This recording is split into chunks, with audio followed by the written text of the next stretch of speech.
waa Sagnafil ñu ngi nuyu ñëpp di ziar ñëpp di amaan mbégte ak kontaan bu baax a baax ñëw fii je pense que c'est la première fois ñu ñëw fii mais ñu kontaan fekk fi suñu doyen suñu xarit Bolton l'Éternel mu am baax am générosité am reconnaissance jox ñu micro bi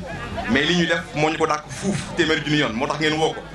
donc ci moom la ñuy commencé jaar ci moom jox ko wàcc waayam ndax ndaanaan la ku li fadrin dañu am mbégte bu baax a baax ànd ak la délégation du parrain Mamadou Ndiaye di Lota moom mi ngeen wóolu ba tudd ko seen final moo la jekk délégation bu am doole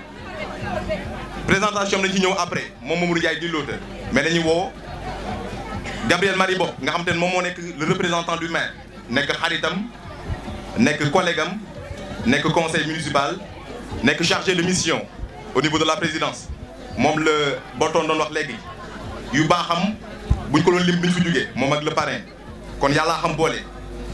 à côté du parrain dañuy am comme ni ñuy wax rek derrière chaque grand homme y a une grande dame première dame Ndeye Mbeng Mbor nekk soxna Lota di ko jàppale bu baax a baax ci liggéeyam di ko jàppale bu baax a baax ci lépp lu muy dugg donc moom tamit duñ ko mës a fàtte également mu nekk responsable politique nekk la présidente des Amazones nekk association bu mag mu jiite leen fële ci Kër Moussa Ndeye Mbeng ñu ne jox sa wàccuwaay à côté dañuy woo Pape Seyni Ndiaye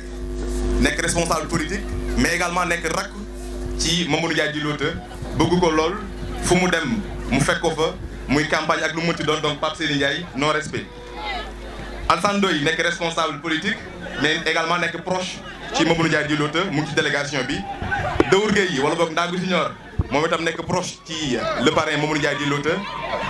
mu ngi ci délégation bi Mame Cheikh Mbacke Ndiaye mu ngi may signaler léegi ñi egsi na moom itam nekk xarit monsieur Omar Sarr nekk le président directeur général bu Thiès Actu ñoom ñuy jël El Hadji Malick Ngom ku nekk xam na ko nekk ndaanaan ku li fadrine nekk communicateur traditionnel ñu bëggal ko suñu bopp sopp ko bu baax a baax a baax waaye itam nekk le griot VIP El Hadji Malick xam naa di nga ñëw fii après pour bëggal ñu yow di la dégg rek daf ñuy neex donc yaakaar naa ñooñu mooy ñi nga xamante ni Bolton l'Éternel ñoom ñoo ànd ak Mamadou Ndiaye di Lota waaye ba dañoo wàcce suñu cadre rek ñu remercier wàlla encore une fois ci liggéey bu am solo bi ngay def au delà de communication bi ñu ngi gis actes yi ngay posé ci wàllu éducation parce que bari na ay jeunes yu jógee Kër Moussa di ñëw xodd ba nga di leen di encadrer et ñu jógee partout d'ailleurs fu nekk ci zone bi nga yor leen loolu yaakaar naa sacerdoce la yàlla na si yàlla fay bu baax a baax a baax gën ji fay parce que ku yor ay xale di leen jàngal lu jafe la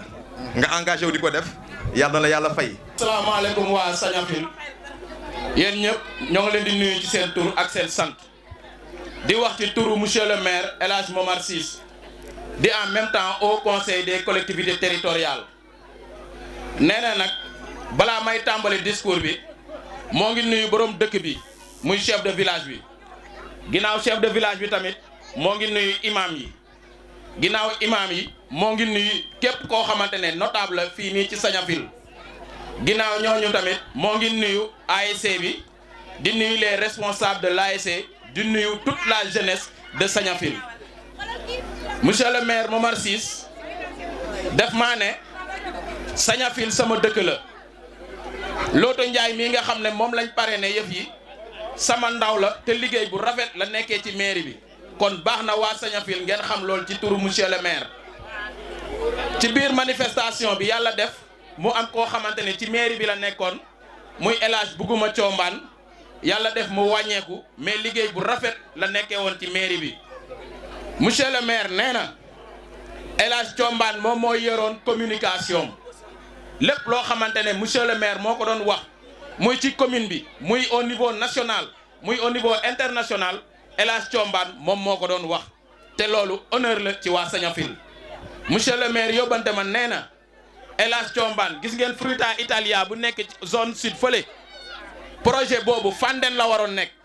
mais El Hadj Thiombane moo ko dox ko ba projet bi ñu détourné ko Fandène indi ko fii nii suñu commune Kër Moussa kon boobu war ngeen xam ne El Hadj Thiombane liggéeykat la woon te da doon jàppale maire bu baax a baax ginnaaw Fruita Italia bi nga xam ne ay millions la dugal fii te lu ci bëri ci loxo Thiombane la jaar yàlla dafa def tamit ay entreprise yu mag nekk ci commune bi ñu gën ci xam Dangote ak aéroport El Hadj Thiombane topp leen ne leen yéen ci suñu commune ngeen implanté wu am na loo xamante ne war na leen ci commune bi am na lu ñuy oowee RSE muy responsabilité sociétale des entreprises El Hadj Thiombane topp ci aéroport ba lu bëri loo xamante ne aéroport def na ko zone sud muy ay billet Makka ak yeneen ak yeneen ak yeneen jël ay ndaw ñuy liggéey lu ci bëri ci loxo Thiombane la jaar kon yéen waa Sañafil baax na ngeen xam loolu. ginnaaw loolu Dangote bee ngeen di gis El Hadj Thiombane mayu leen jàmm parce que Dangote dafa ñëw impacté ñu bëri surtout waa zone nord El Hadj Thiombane tax na Dangote képp koo xamante ne notable nga zone nord muy chef de village imam dem nga Makka dëgg la nag monsieur le maire moo ko dox mais lu ci bëri El Hadj Thiombane la doon yónni te El Hadj Thiombane yaakaar naa liggéey bu rafet la fa def parce que am na fa personnalité am na fa charisme am na fa rigueur moo tax lépp loo xamante ne war naa ñëw ci mairie Kër Moussa rek day ñëw yàlla ak moom.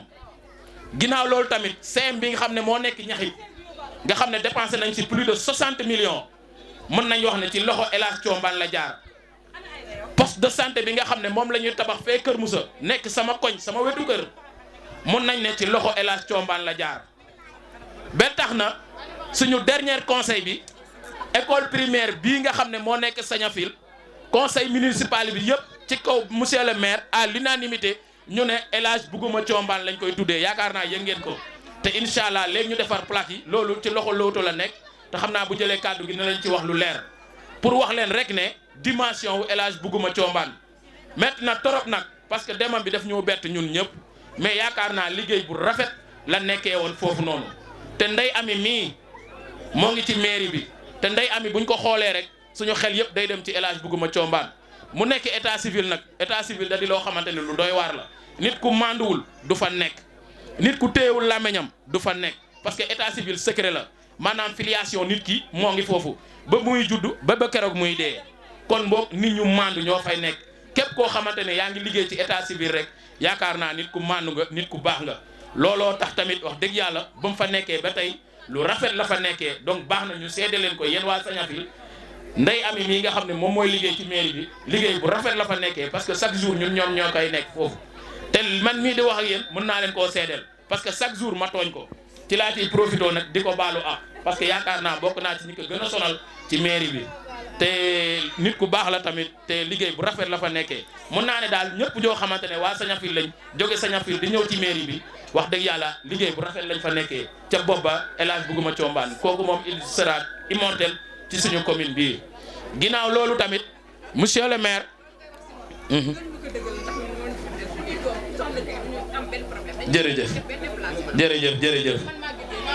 jërëjëf Maguette ginnaaw li jëm ci Thiombane monsieur le maire ne woon ma tamit yéen waa Sañafil Looto Ndiaye mii ngeen jàpp ko bu baax a baax parce que ci Looto Ndiaye lañ amee clôture ñaari terrain municipal yi boo xam ne moo ngi Kër Moussa ak benn bi nekk Suun ci Looto Ndiaye la ñu amee ay subvention ASC yi bu njëkk ba amul woon mais ci Looto Ndiaye la ñëw mu commencé ci 25000 dem ci 75000 ñëw ba ci 100000 loolu ASC yi nga xam ne ñoom ñooy compétir ci zone bi la ci Looto Ndiaye ci lañ amee subvention ñaari zone yi zone bu nekk am 300000 ci Looto Ndiaye lañ amee coupe du maire parce que monsieur le maire lu jëm ci sport bariwu ci xam-xam comme que Looto mooy ndawam moo ko ciy conseillé moo ko ciy xelal ci Looto Ndiaye lañ amee coupe du maire te coupe du maire képp ku ciy participer boo participer rek automatiquement am nga jeu de maillot ci Looto Ndiaye lañ amee ay subventions yoo xamante ne c'est des millions et des millions parce que suñu commune bi dafa am particularité maanaam nous avons presque une quarantaine d'ASC bokkul ak yeneen communes yi te malgré cela mairie bi lépp loo xamante war na ko mën a def pour ASC yi nekk dans de bonnes conditions yaakaar naa Looto Ndiaye bi moo ngi koy def ci Looto Ndiaye tamit lañ amee grille de protection ci suñu terrain municipal bi nga xam ne moom moo nekk Kër Moussa ci Looto Ndiaye tamit la ne maire suñu stade yi war nañ koo wutal ay tour ci lañ jëlee nag ay tour ñoo xamante ne ay nit ñu baax lañ ñu tuddee leen fee Kër Moussa ak fee Suun loolu yëpp ay proposition Looto Ndiaye la te yaakaar naa ne loolu maire bu demee ba di ko def rek c'est parce que il a confiance à lui maire nee na ma yéen waa ASC Takarnaase yéen sant na leen gërëm na leen ndax parrainage bi ngeen jël jox ko doomam jox ko élément jox ko un proche collaborateur muy Looto Ndiaye moo ngi leen ciy sant di leen ci gërëm mais nag lii nag may wax nii sama waxu bopp la du waxu monsieur le maire di gërëm tamit Looto Ndiaye mi nga xam ne suñu grand frère la man démb rek maa ngi koy wax ci kanamu ministre Augustin bi ñu koy jaale man su ma demee ba ñeme ko xam ko ba gën koo jege rek yàlla ak Pape Ndiaye mais nga xam ne ñoo bokkoon classe bokkoon table banc bu ñuy def CM1 muy sama xarit muy sama grand muy sama lépp te dara ñaawu ci ginnaaw loolu tamit délégation bu mu àndal yëpp sànq lépp nañ ko duma ci dellu si waat mais am na ci koo xamante ne dafa particulier moo ngi dëkk Pout mais mun naa ne waa Kër Moussa la parce que léppam Kër Moussa la nee na maire yi nekk Sénégal yëpp maire Kër Moussa moo ko ci doy moom la bëgg moom la gëm malgré que Pout la dëkk muy kan ngeen tàcc ko bu baax a baax El Hadj Malick Thioune Ngom mii muy xaritu monsieur le maire muy communicant muy léppam kon Malick Thioune ñoo ngi lay sant di la gërëm ci témoignage bi nga defal lootu ak ni nga koy gungee fi may daanelee mooy maa ngi gërëm presse bi Omar Sarr mi nga xam ne tamit xaritu lootu la lépp xam ngeen ne Thiès week-end bi day bëri ay programme mais seetlu lañ ne saa bu Kër Moussa amee programme Omar Sarr day bàyyi léppam Thiès mu ñëw fii nii Kër Moussa couvrir fi parce que moom dafa jàpp ne fii la xam fii la dëkk fii la defee lépp te je me rappelle très bien ci début mi ci Thiès Info bi nga xam ne tey Thiès Info bu melee nu mu mel moom mii moo tax te Kër Moussa participé na ci parce que ay événements yu bëri Kër Moussa moo ko doon couvrir ci tamit may defaale transition ci digganteem ak El Hadj Bougouma Thiombane parce que tamit loolu tamit bokk na li ko gën a déplacé loo fii xaritu Bougouma la woon confident la woon léppam la woon Bougouma Thiombane mun naa ne benn journaliste la amoon fii Sénégal muy Omar Sarr même li yeneen presse yi saa bu ñuy ñëw tamit lépp ci loxo Omar Sarr lay jaar kon Omar Sarr bu ñëwee fii di couvrir événement boo xamante ne mémorial Bougouma Thiombane la c'est tout à fait normal kon loolu moom du fi gan ma bëgg ngeen xamee ko bu baax xaritu Thiombane la woon léppam la woon kon yéen waa ASC bi tamit ñoo ngi leen di dénk Omar Sarr bépp manifestation boo leen di defati ngeen woo ko mu jàppale leen ci parce que nit ku baax la ku bëggoon El Hadj Bougouma Thiombane la donc ci kàddu yooyu laay daanelee encore une fois di leen di sant di leen di gërëm di leen di wax monsieur le maire kontaan na ci yéen te maa ñu ngi féddalawaat suñu këllëre ci monsieur le maire parce que El Hadj Thiombane mënuñu koo wax te waxuñu Momar Ciss mooy suñu maire mooy suñu candidat ci élection yi di ñëw damaa bëgg mu leer mooy suñu maire mooy suñu candidat ci élection yi di ñëw te dinañ xar suñu tànk tubéy takk suñu ndigg ba lépp loo xamante ne laaj na ko dinañ ko def pour ñu fal ko incha allah ndax xam naa ne moo gën ci commune bi ndax gis nañ lépp loo xamante ne moo ngi koy def ci commune bi parce que lépp loo xamante ne waa commune bi ñoo ko moom muy ci seen suuf ak seen i bien ak seen lépp da leen koo bàyyil yaakaar naa nit mënut a yëkkati fii loxoom naan moo jël sama lii mbaa moo ma defal lii te seen pap la seen mag la seen xarit la seen mbokk la seen lépp la donc encore une fois di feddali suñu coloré à travers Loota Ndiaye ñoom El Hadj Malick Thioune toute la presse waa ASC Takarnase waa Sañafil yëpp ñun ñëpp mobilisé wu nekk derrière le maire saa bu ñu demee élection incha allah ñu fal ko haut la main comme ni muy faral di amee di leen di sant di leen di gërëm. asalaamaaleykum di nuyu képp koo xam ne tey yaa ngi fii ci stade bi comme ni ko Gabriel waxee jël nuyoo bi di ko teg ci loxo borom dëkk bi di jël beneen nuyoo bi aussi di ko teg ci loxo ki nga xam ne moo jiite ASC bi donc liñ fi wax xam naa ne du gudd ndax Gabriel mi nga xam ne tey moo représenté maire li mu wax kenn moo du cee teg dara fi ñuy njëkk rek tey mooy bu ñu ñëwee fii taxaw wala ñoo def dara bu ma sañoon ñu def 1 minute de silence ki nga xam ne tey yàlla boole woon na ñëw moom muy Bougouma Thiombane mu nekkoon kenn si ñun nekkoon kenn si jàmbaaru commune bi nekkoon kenn si jàmbaaru monsieur le maire Momar Ciss balaa may jël kàddu di def 1 minute de silence au moins suñu xel ñu ñëpp ñu delluwaat ko ci moom ndax tey bu ñu xamee Sañafil ba def ñëw am fi ay xarit am na rôle bu mag bu mu ci def am na lu mu ci taxaw am na lu mu ci joué.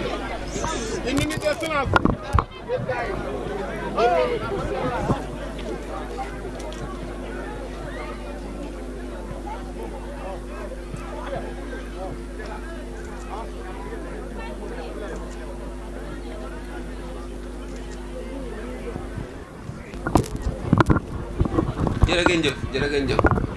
donc ñun xam naa ne duñ mën a wax si Thiombane lu bëri parce que dañoo bokkoon liggéey bi tamit boole ñu yàlla def ñu dem ba nekk ay xarit ndax buñ ci bëggee wax suñu xol mën naa tooy ba li ñu war a wax dëgg-dëgg duñ ko mën a wax ndax bi muy génn àdduna jeudi la tombeel mercredi 13h38 envoyé ñu SMS donc loolu buñ duggee ci détails yi mën na yàq lu bëri quoi donc fi ñu wax rek mooy tey parce que waa Takarnase ñoo ñu parrainé donc ñu ngi leen di gërëm ci parrainage boobu di leen gërëm aussi ci marque de considération boobu ñu am ndax moo nañoo jël parrainage bi tuddee ko ñeneen ak ñeneen mais bu yàlla dogalee seen xel ak seen xalaat jàpp ñu bañ tuddee ñu ko donc dañ leen di sant ci loolu gërëm leen ci loolu. beneen gërëm bi dañuy sant ñi ñu àndal ndax tey ku ne xam na ni dimanche bu xat la woon mais bu ñu bàyyi seen ay yite bàyyi seen lépp ñëw donc dañuy gis ni kat vraiment am na considération bu ñu am si ñun donc ñu ngi leen di sant di leen di gërëm ñëpp ñi nga xam ne tey si délégation lañ bokkoon te Diop authentique yi jot a lire seen tur. donc fi ñu waxee rek mooy fi Gabi daanelee ndax Olof Ndiaye dañu boo amee lu baax da nga koy téye boo amee lu baax da nga koy téye def ci sa fulla ak sa fayda ba lu baax loolu bañ la rëcci ba lu baax loolu nga bañ ko ñàkk waxtaan nag wax dëgg la tey dañoo am lu baax muy monsieur le maire Momar Ciss département bi yëpp di ko tiitaroo donc ñun ñi nga xam ne ñoo dëkk ak moom donc ñoo ko war a gën a tiitaroo ñoo ko war a gën a sago donc li may wax nii donc mën naa ko wax am na si nuyoo bi sax dama juum parce que am na suñu benn collègue boo xam ne muy Grégoire Manga nekk président de zone donc bu ñu fa dajee aussi war naa ko nuyu quoi Gré maa ngi jégalu ak sama waay ji Moustapha Seck donc nekk ak ñoo xam ne vraiment samay xarit lañ nekk ay collègues aussi ñu bokk nawetaan bi donc dañ leen di sant leen gërëm di nuyu aussi Adama yi nga xam ne moo nekkoon sama diggante waa Dakar naa nekk délégué de zone aussi nekk jàmbaar bëgg équipe bi lool donc ñu ngi leen nuyu. donc fi ñu doon waxee rek mooy boo amee lu baax da nga koy téye sa fukki loxo ndax tey jii nii ñun ci département bi lañ nekk yor fa ay ndomba tànk yor ay relation avec les collectivités locales si ODCAV de Thiès xam nañu tey jii nii li maire yi di def ak seen ASC ñun xam nañ ko parce que ñoo yore loolu ñun li ñuy wax mooy li Momar Ciss def amul benn maire bu koy def tey ñun micro lañ yor di ko wax. ndax Momar Ciss 40 ASC lay subventionné ak ñaari zone te li muy joxe loolu la ñooñ di joxe te ñooñ ñi ci gën a mag 12 ASC lañ yor donc kon kooku buñ ne bëgg na ndaw ñi bëgg na sport bi bëgg na jeunes yi donc loolu luñ mën a confirmer la luñ mën a dut baaraam la te ni mu koy defee ci nawetaan bi noonu la ko defee ci làmb ji am na loo xam ne Gabi waxu ko woon tey ñun bi ñuy ñëw mbër yi nga xam ne dañoo nekkoon ci gox bi